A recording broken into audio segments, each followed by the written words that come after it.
एक बार की बात है, एक राजा के 4 पुत्र थे। राजा उनसे प्रेम करता था। मेरे प्यारे पुत्रों, मुझे तुम पर गर्व है जो तुम लोगों ने इतनी कम उम्र में ही इतनी बड़ी जिम्मेदारी ली है। मेरे पुत्रों, तुम चारों को इस राज्य में हो रही सारी गतिविधियों पर ध्यान देने का कार्य सौंपा जाता है। तुम्हें पूरे राज्य में घूमकर यह पता लगाना है कौन मनुष्य सुखमय है तथा कौन दुखमय है, कौन व्यक्ति क्या कर रहा है और कौन क्या नहीं कर रहा है। ये सारी गतिविधियों पर तुम चारों को ध्यान देना है। जी पिताजी, हम चारों आपकी आज्ञा का पालन करेंगे। पिता की आज्ञा मिलते ही चारों पुत्र राज्य की खबर लेने निकल पड़ते हैं।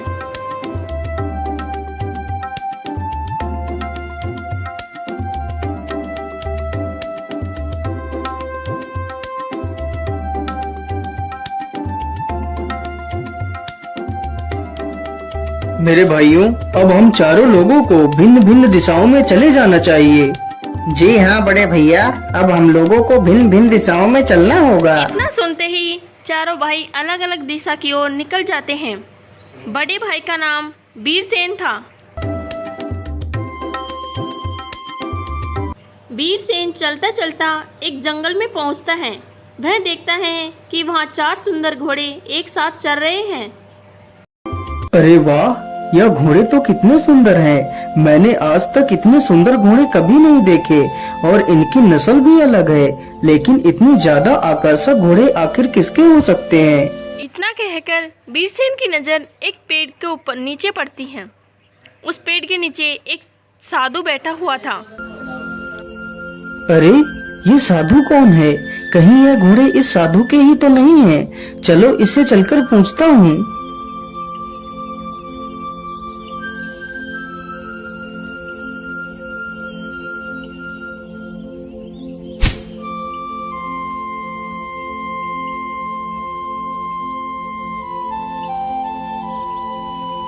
बाबा, आंखें खोलिए बाबा।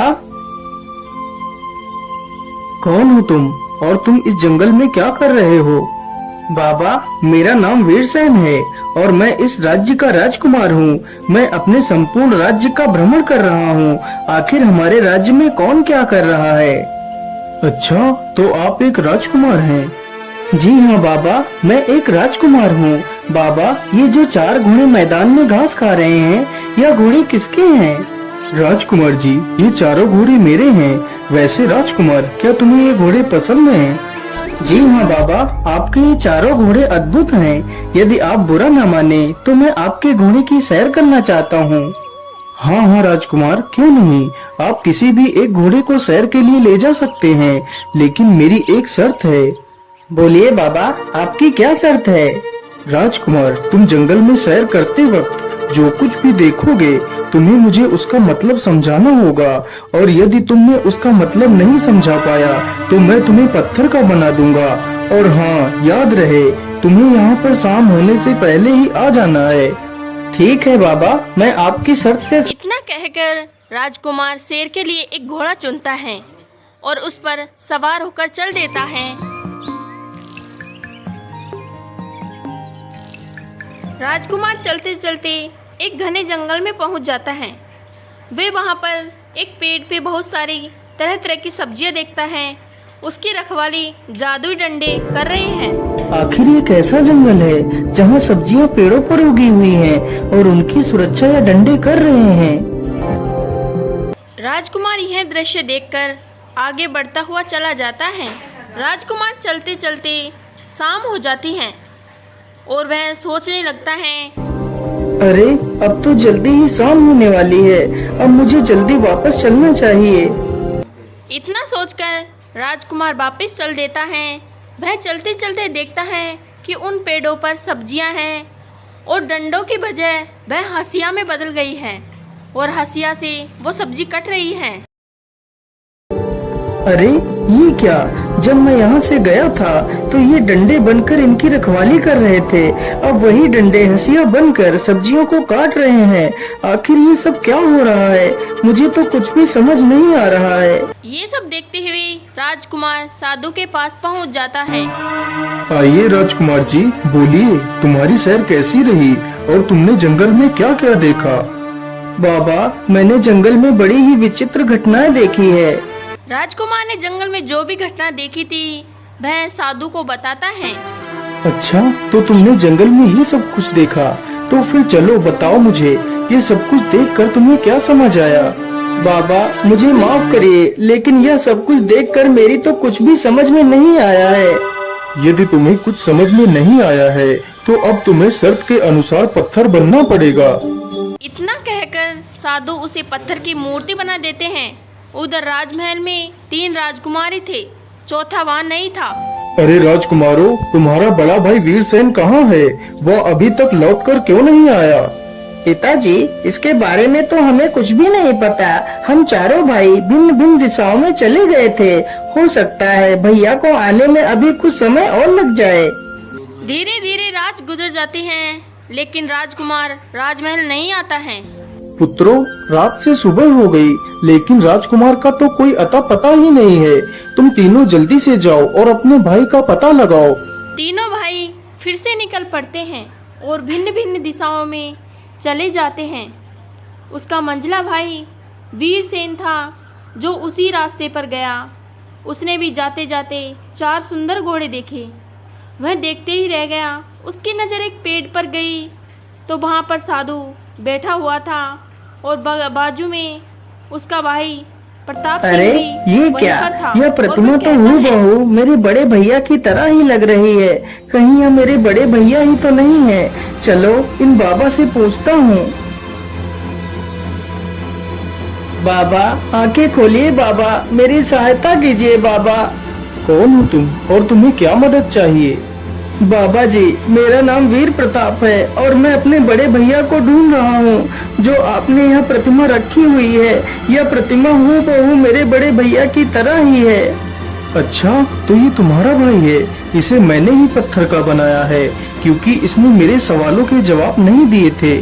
लेकिन बाबा, आखिर आपने ऐसे क्या सवाल पूछ लिए जो मेरे भाई ने नहीं बता साधु पाए? राजकुमार को पूरी घटना के बारे में बताता है तो वह राजकुमार एकदम से चौंक जाता है। राजकुमार, तुम दुखी मत हो। यदि तुम चाहो तो मैं तुम्हारे भाई को फिर से जीवित कर सकता हूँ।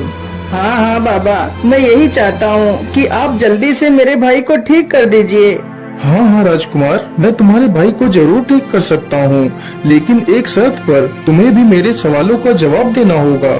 लेकिन बाबा, मैं तुम्हारे सवालों का जवाब भला कैसे दे सकता हूँ? मैंने तो उस दृश्य को अपनी आंखों से देखा ही नहीं है। राजकुमार जी, इसमें देरी किस बात की? आप मेरे एक घोड़े को ले जा सकते हैं और खुद अपनी आंखों से जाकर देख सकते हैं। तुम्हें उस जंगल में क्या क्या दिखाई देता है, तुम्हें उसका सारा वृत्तांत मुझे समझाना होगा। यदि तुम मुझे उस दृश्य को समझाने में असमर्थ रहे तो तुम्हें भी पत्थर का बनना पड़ेगा। हे भगवान, और तो कोई दूसरा रास्ता भी नहीं है मेरे भाई को बचाने के लिए। मैं ऐसा करता हूँ, इसकी शर्त को मान लेता हूँ। ठीक है बाबा, मैं आपकी शर्त से सहमत दूसरा हूँ। राजकुमार उस घोड़े पे सवार होकर वहाँ से निकल जाता है और उस जंगल में चला जाता है, जहाँ पर वह देखता है कि एक नौजवान गाय अपने बछड़े से दूध पी रही है। यह देखकर वह सोचने लगता है, अरे ये मैं क्या देख रहा हूँ? एक नवजात बछिया जिसने कुछ देर पहले ही जन्म लिया है, वो अपनी माता को ही दूध पिला रही है। ये कैसे हो सकता यह है? दृश्य देखकर राजकुमार को कुछ भी समझ नहीं आया और वह जंगल में आगे चल देता है। चलते चलते उसे शाम होने लगती है। अब तो जल्दी ही शाम होने वाली है। अब मुझे जल्दी से वापस चलना चाहिए। इतना सोचकर राजकुमार चल देता है और वो शाम होने से पहले ही साधु के पास पहुंच जाता है। आइए राजकुमार जी, बोलिए, तुम्हारी सैर कैसी रही और तुमने जंगल में फिर क्या क्या राजकुमार देखा? ने साधु को सारी बात बताता है। अच्छा, तो तुमने जंगल में ये सब कुछ देखा, तो फिर चलो बताओ मुझे, ये सब कुछ देखकर तुम्हें क्या समझ आया? लेकिन बाबा, उस दृश्य का मतलब मुझे कुछ भी समझ में नहीं आया। राजकुमार ने जैसे ही उत्तर नहीं में दिया, वह तुरंत पत्थर में बदल जाता है।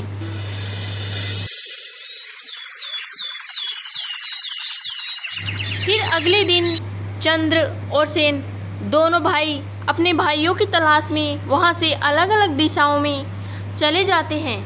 चंद्रवीर भी उसी रास्ते में जाता है जहां पर वहां पर उसके 2 भाई पत्थर की मूर्ति बने हुए खड़े थे। अरे ये क्या, ये दोनों मूर्तियाँ तो मेरे भाइयों की हैं। कहीं ये मूर्तियाँ ही तो मेरे भाई नहीं है। चलो मैं इन बाबा से पूछता हूँ। बाबा आंखें खोलिए बाबा, मेरी मदद कीजिए बाबा। क्या बात है, कौन हो तुम और तुम्हें क्या कष्ट है? बाबा मेरा नाम विक्रम है और मैं मेरे भाइयों को ढूंढने के लिए निकला हूँ। यह जो 2 प्रतिमाएं रखी हुई हैं, यह प्रतिमाएं मेरे दोनों भाइयों की हैं। अच्छा, तो तुम इन दोनों के भाई हो। तुम्हारे भाइयों को मैंने ही पत्थर का बनाया है। ये आप क्या कह रहे हैं? लेकिन आपने मेरे भाइयों को साधु पत्थर उसे क्यों सारी बनाया है? कहानी बताता है और उसको भी उस जंगल की तरफ एक घोड़ा देकर भेज देता है। वह वहां जाकर देखता है कि एक वृद्ध आदमी अपने सिर पर लकड़ी का गट्ठर लिए हैं तथा रास्ते में जो भी लकड़ी मिलती है उसे उठाता ही जा रहा था और अपने गट्ठर में जमाता जा रहा था। अरे ये क्या, इस बूढ़े व्यक्ति ने तो सिर पर एक लकड़ियों का गट्ठर लाद रखा है, फिर भी रास्ते में पड़ी हुई लकड़ियों को उठाता हुआ चला जा रहा है। ये कैसा व्यक्ति है? यह दृश्य देखकर राजकुमार को कुछ भी समझ नहीं आता है और वो वापस साधु के पास आ जाता है। फिर राजकुमार साधु को सारी बातें बताता है और राजकुमार उसका उत्तर नहीं दे पाता है और वह भी, विक्रम भी तब्दील हो जाता है मूर्ति में।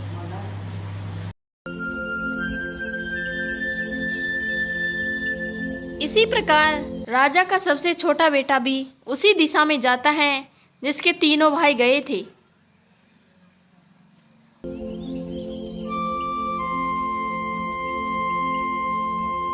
अरे वाह, यह घोड़े तो कितने सुंदर हैं। ऐसे घोड़े तो हमारे पूरे राज्य में कहीं भी नहीं है। तभी राजकुमार की नजर अपने भाइयों पर पड़ती है।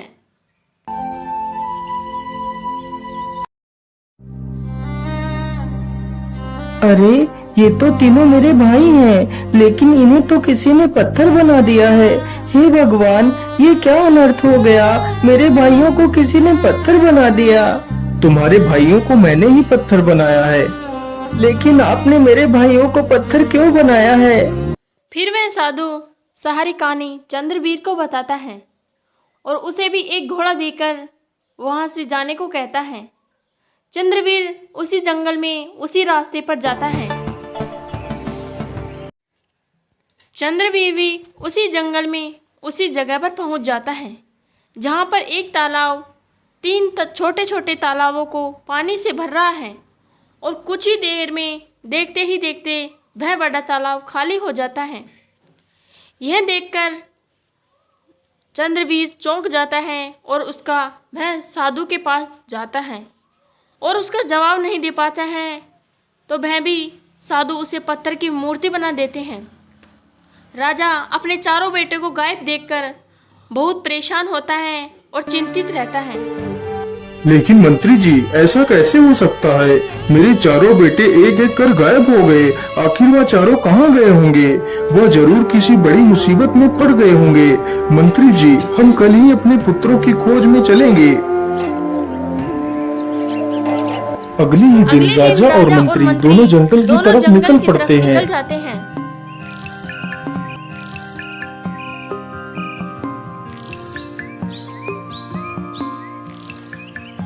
महाराज, हम अपने चारों राजकुमारों को ढूंढने के लिए तो निकल पड़े हैं, लेकिन हम उन्हें ढूंढेंगे किस दिशा में?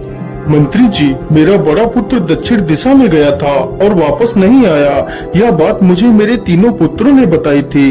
इसका मतलब है मेरे चारों बेटे दक्षिण दिशा में ही गायब हुए हैं, इसलिए हम दक्षिण दिशा की ओर ही जाएंगे। इतना कहकर दोनों दक्षिण दिशा की ओर चल देते हैं। वो उसी स्थान पर पहुंचते हैं जहां पर 4 घोड़े सुंदर थे। महाराज, उधर देखिए, कितने सुंदर घोड़े हैं। यह दिखने में तो कितने अद्भुत हैं महाराज। राजा मंत्री की बातों पर कोई ध्यान नहीं देता है, क्योंकि वह तो अपने पुत्रों की खोज में निकला था। उसकी नज़र अपने पुत्रों पर पड़ती है तो वह गाड़ी से नीचे उतरता है और उनके पास जाता है।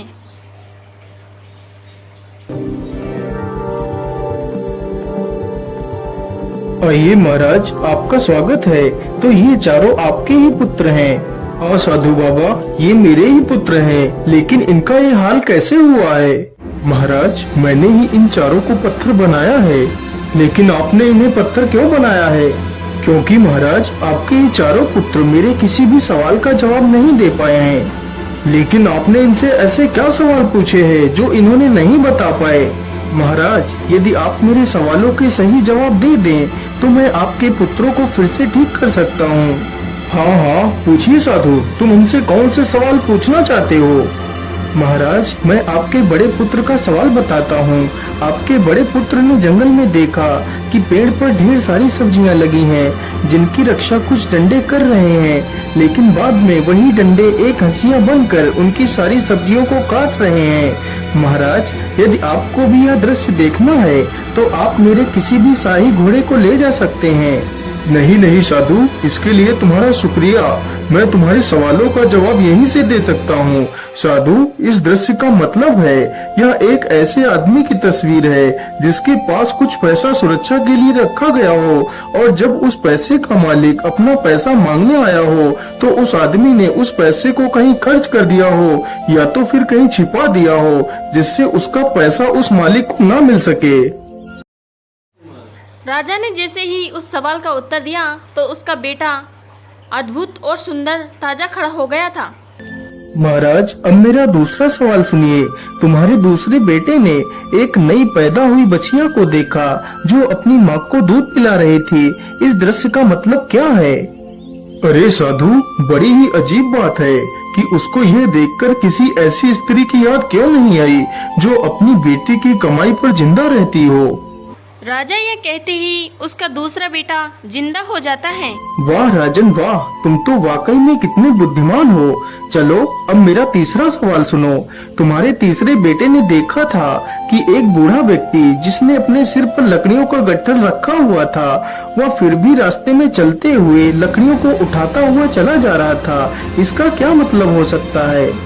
साधु, ये इस बात को दर्शाता है कि कुछ लोग ऐसे भी होते हैं जिनके पास जो कुछ भी होता है वह उससे संतुष्ट नहीं होते और उनको हमेशा और ज्यादा की इच्छा बनी रहती है।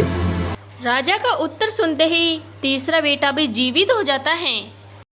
महाराज, अब मेरा चौथा और अंतिम सवाल सुनो। तुम्हारे चौथे बेटे ने एक बड़ा सा तालाब देखा था जो 3 छोटे छोटे तालाबों को अपने पानी से भर रहा था, लेकिन अंत में वह बड़ा तालाब पूरी तरह खाली हो जाता है और वह तीनों छोटे छोटे तालाब भर जाते हैं। हे साधु, वह बड़ा तालाब दुनिया के उन आदमियों के समान है जो दूसरों को देने के लिए अपना सब कुछ खर्च कर देते हैं, पर बदले में उन्हें क्या मिलता है? कुछ भी नहीं। राजा के इस जवाब से उसका चौथा पुत्र भी जीवित हो जाता है। महाराज वाह, आप तो सचमुच ज्ञान का प्रतीक हैं। मैं आपसे बहुत प्रसन्न हुआ। आप मुझसे कुछ भी वरदान मांग सकते हैं। हे तपस्वी, हमें कुछ भी नहीं चाहिए, बस आपने हमारे पुत्रों को सही सलामत लौटा दिया, यही मेरे लिए काफी है। साधु बाबा, बस आप मुझे इतना आशीर्वाद दीजिए कि हमारा राज्य सही सलामत रहे और ऐसे ही खुशियों से जगमगाता रहे। हाँ महाराज, ऐसा ही होगा। आपकी सारी इच्छाएं पूर्ण होंगी। इतना कहकर वो साधु वहाँ से गायब हो जाता है और राजा अपने चारों बेटे को लेकर खुशी खुशी अपने महल पहुँच जाता है।